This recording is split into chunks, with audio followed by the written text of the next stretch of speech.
Hello, Mellophiles. Welcome to Hari Music Zone. I am Hari Shankar. I do music analysis, music appreciation, song covers, and original songs.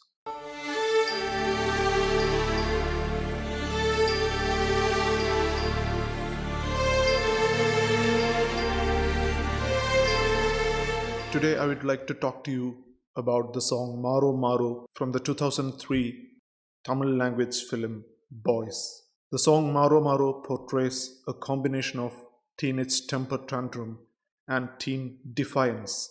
So it is loud both musically and lyrically. That inherent irreverence and yearning to break free from the chains of all societal and familial norms is explicit in the song. A lively percussion that preludes the first verse sets the mood of the song, suggesting that the song is really going to be percussion or rhythm driven. The inevitability of the drum groove is evident from the initial percussive build-up.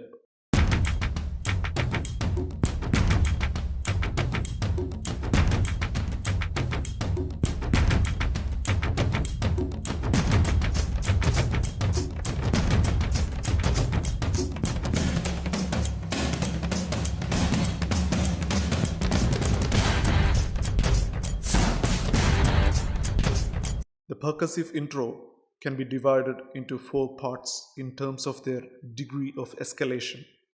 First, the pre-groove build-up without the bold hat sound.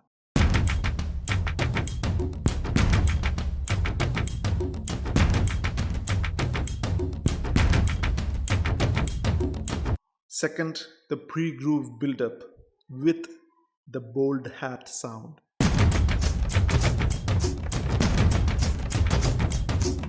Bridge to the groove.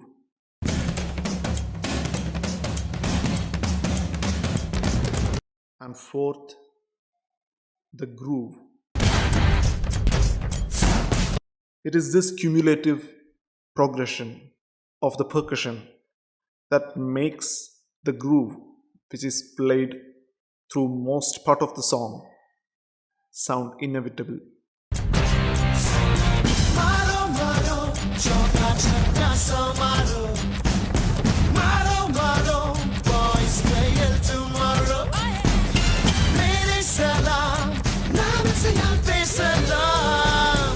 Abdul Kalam, tayar dil bangala. Bombay Calcutta, sayat sunni Calcutta.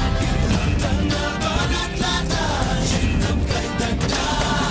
Shafaya pasalayappa.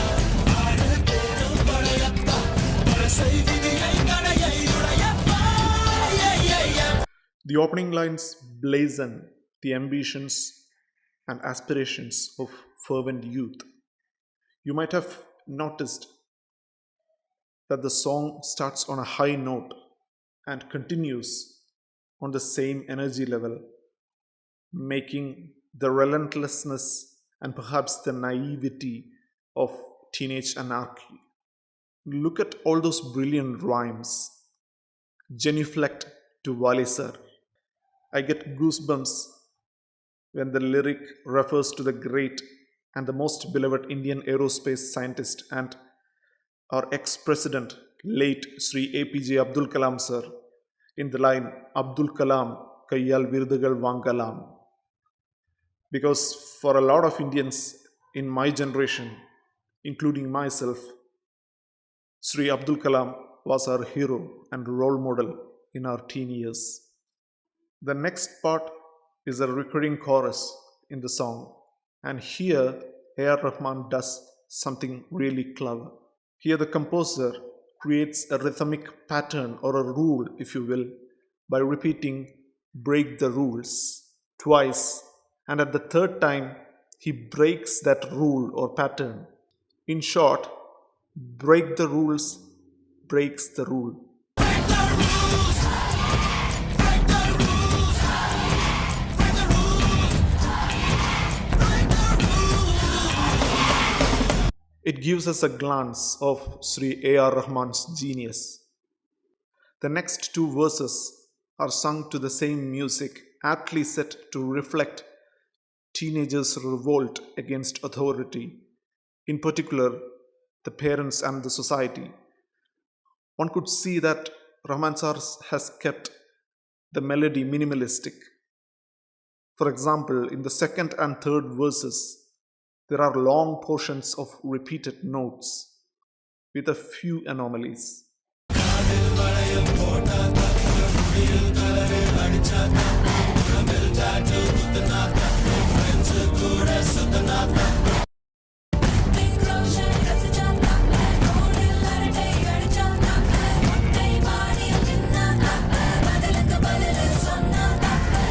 The loud, repetitive vocals after the first verse clearly portrays the persistent frustration towards all things stated in both the second and third verses.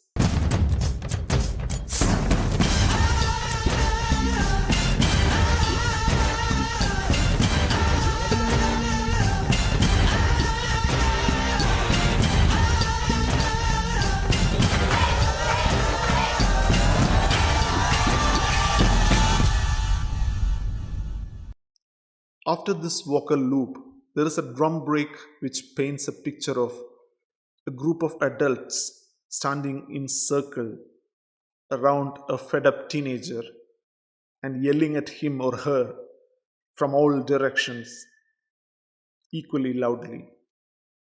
This is where we get another glance of the composer's genius.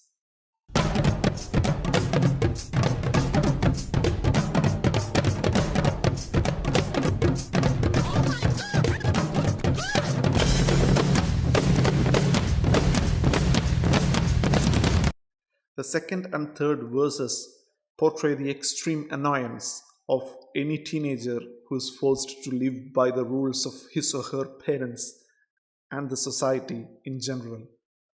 As the lyrics say, everything from wearing tight pants to tattooing or piercing is perceived as indecorous gesture.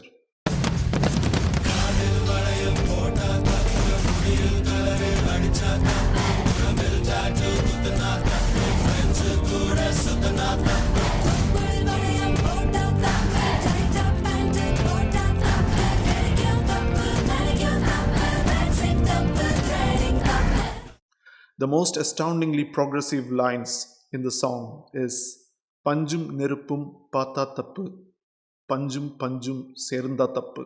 A naive translation would be cotton and fire, wrong. Cotton and cotton, wrong. It is a bold and strong statement against the conservative attitude of a large cross section of Indian society towards sex and, in particular, homosexuality. Both the verses lead to the chorus, break the rules. In both the second and third verses, A Rahman builds the tension in the music to portray the growing frustration, and it finally bursts into the chorus.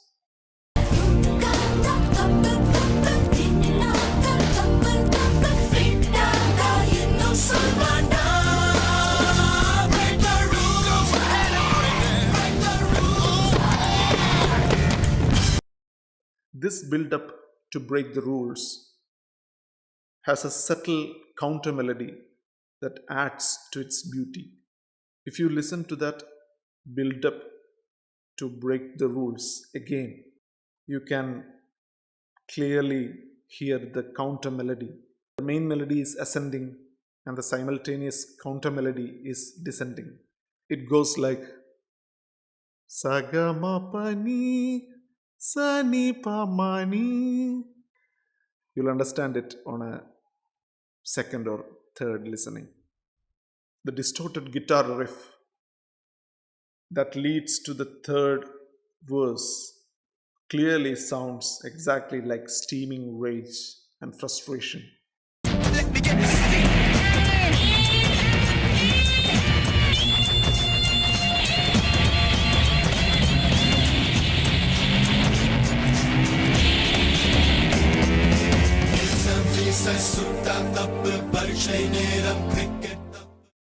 So, what is so rebellious about A.R. Rahman? One major revolution he brought to Indian music industry is the emphasis on sound. He taught us through decades that the sound that carries music is as important as the music itself. For instance, consider this song itself. Why would ARR decide this song to be percussion driven rather than melody driven? Why would he use that distorted guitar tone? Why would he choose vocals for some specific interludes instead of an instrument? All these are questions to cerebrate. Well, that is something to be explored by examining a sizable proportion of his body of work. And that is what we would be trying to do in the upcoming videos. I hope you all enjoyed this video, and more importantly, I hope you got to look at this song from a somewhat different point of view. Do not forget to subscribe and hit the bell icon to get notified about my upcoming videos. If you really enjoyed this video, like, comment, and feel free to send this link to your fellow mellophiles and Rahmaniacs. Bye for now.